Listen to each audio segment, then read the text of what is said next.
Hey, I'm Todd. Thanks for watching my video and do all that good YouTube stuff. Share it, like it, hit the notification bell, thumbs up, subscribe, all the things that you do. Thanks for taking the time to watch my video and saving some money perhaps. I also invite you to check out the links in the description for some long-term savings with the stock market and checking out the links for either E-Trade or M1 where you can save and trade fractional stocks. Front brake pad replacement, 2016 Nissan Sentra. Jack the vehicle up, use safety stands, protect yourself. You got a pinch weld here, some pretty solid metal here, so on each side you could do that. It's pretty far in to jack up in the middle. I guess if you can get here, you can jack in the middle and get both sides off the ground. Use safety stands, protect yourself. All bolts are left to loosen, right to tighten. Break the lug nuts loose on the ground, a turn or two, and then jack up the vehicle. Take the lug nuts off the rest of the way. And then you get the wheel off, and then you have your brake rotor, brake caliper mounting. Pay special attention right here.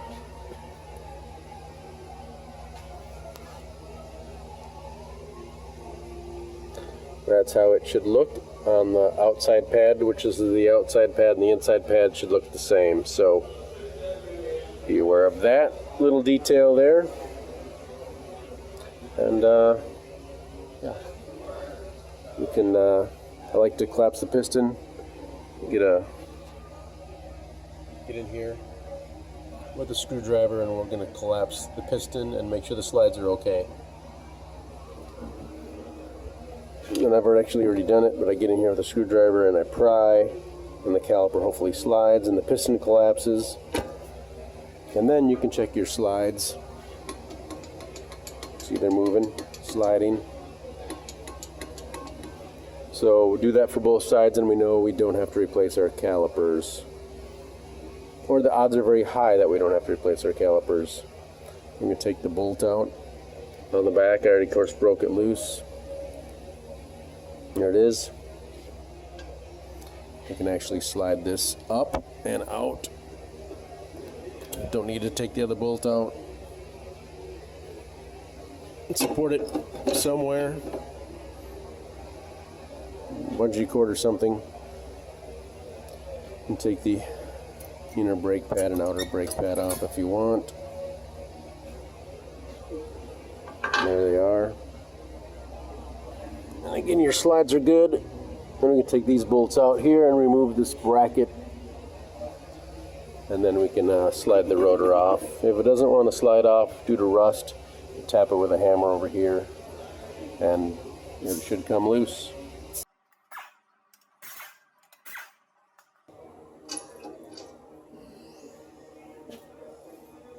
$19mm bolts and 14mm bolts for these.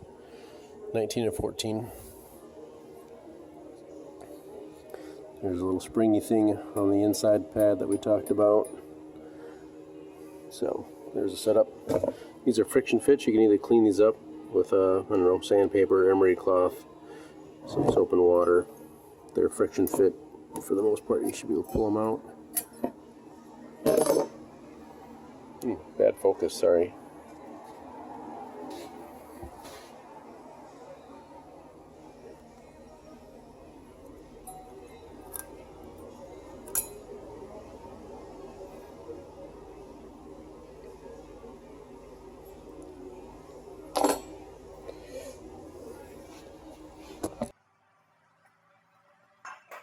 I like to get a little lubricant. These are good, but I like to always throw a little bit more on if I can. Just a smidge. Nothing too fancy. There's not a lot of space in there, so don't need a lot. Twist it in, make it move around. Throw a little bit of this stuff on the other one on the caliper. That is removing your brake pads and rotor. We'll check the caliper, maybe collapse the piston the rest of the way. Sometimes you can collapse it all the way with a screwdriver. We use a large channel locks.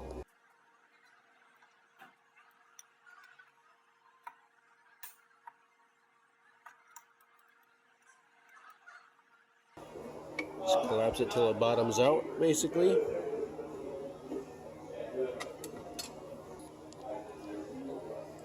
So people do put lubricant also on the piston and then on the inside edges here. So you can put a little lubricant on there too. Just doing what you can to prevent noises and some sticking later with maybe some rust. So we got our new clips. It's going to go on like, it's going on like this. So we want this one here.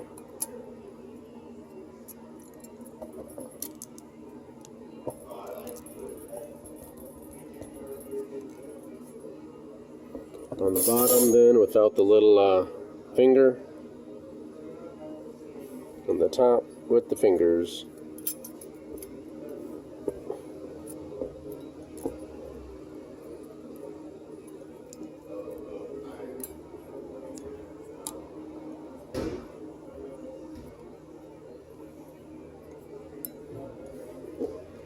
Little grabby fingers on the inside edge, so I'll give you this a push down.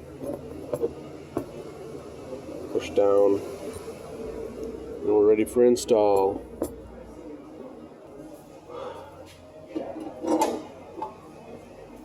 Got our new rotor.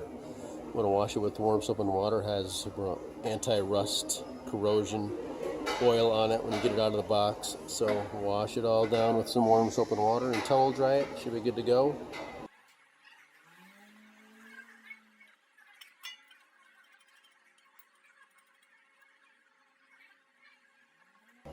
Then we'll torque those down, 122 foot-pounds.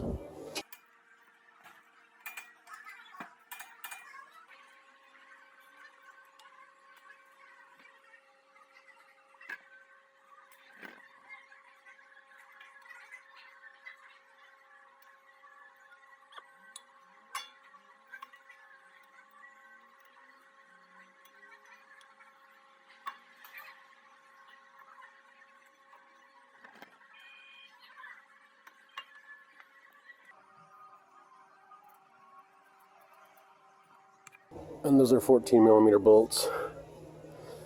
And there's a flat spot on these slides, so kind of make sure it's sitting in the right spot. There might be a little flat spot on the caliper you want to match it up with, and we'll torque that down, I think 20 foot-pounds. And we'll do the same for the other side, and then we'll check out the master cylinder here in a second. And I'll give you the torque specs for the wheels. Alright, we're under the hood of the 2016 Nissan Sentra. Looking at the brake fluid level. Looks like we get a nice maximum right here. Just a little bit above it.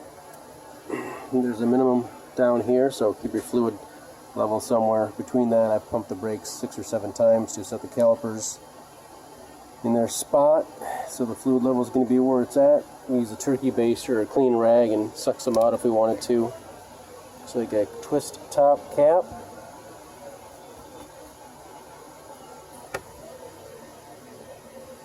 .3 brake fluid. So there you go, master cylinder. Not a lot to it. Just make sure it's above the minimum and below the maximum, and you'll be good to go. Good luck to you.